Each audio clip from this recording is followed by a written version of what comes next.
अच्छा, अब हम चलते हैं इनकम स्टेटमेंट की तरफ। सबसे पहले हम देखते हैं कि इनकम स्टेटमेंट के अंदर हम लोग कौन कौन से एरियाज़ को डिस्कस करेंगे। तो इनकम स्टेटमेंट के अंदर बेसिकली जो इनकम स्टेटमेंट बनाया जाता है वो रफली मैंने एक आपके सामने बनाया है, इसको देखते हैं। सबसे पहले इनकम स्टेटमेंट की हेडिंग डालते हैं, उसके पहले उसकी कंपनी की हेडिंग। जब हम उसकी प्रैक्टिस क्वेश्चंस की तरफ जाएंगे हम इसको प्रॉपर तरीके से सॉल्व करेंगे। तो सबसे पहले आते हैं रेवेन्यूज़। जो भी कंपनी को आमदनी हुई होती है, याद रखिएगा रेवेन्यूज़ और प्रॉफिट में फ़र्क होता है। रेवेन्यू का मतलब ये होता है कि आपकी जो सेल हुई, आपने पूरे साल में आपके बिजनेस में रहते हुए आपकी जो प्रोडक्ट थी आपने जितनी सेल की, this is called your revenues. तो सबसे पहले बिजनेस के अंदर आपके रेवेन्यूज़ होते हैं, आमदनी होती है, आप देखते हैं कि मैंने कितना पैसे कमाए। उसके बाद सेकंड है कॉस्ट ऑफ गुड सोल्ड।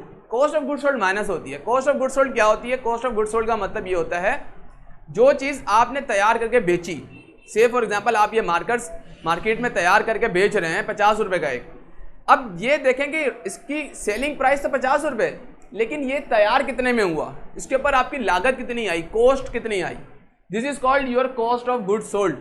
जो सामान आप बेच रहे हैं उसको बनाने में आपके कितने पैसे लग रहे हैं, this is called your cost of good sold. ठीक है, तो रेवेन्यूज में से कॉस्ट ऑफ गुड सोल्ड को माइनस करेंगे तो आपके पास आ जाएगा ग्रॉस प्रॉफिट। ग्रॉस प्रॉफिट का मतलब ये होता है कि ये आपका मुनाफा है, लेकिन अभी ग्रॉस पोजीशन के अंदर, ये खालिस हालत में मौजूद नहीं है।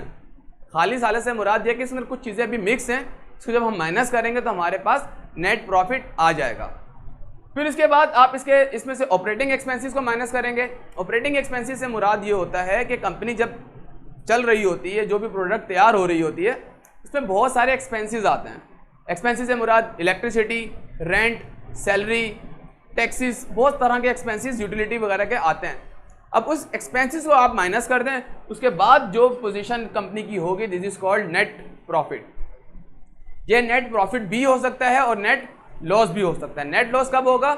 जब आपकी रेवेन्यूज कम हो और आपके एक्सपेंडिचर ज़्यादा हो तो नेट लॉस होगा।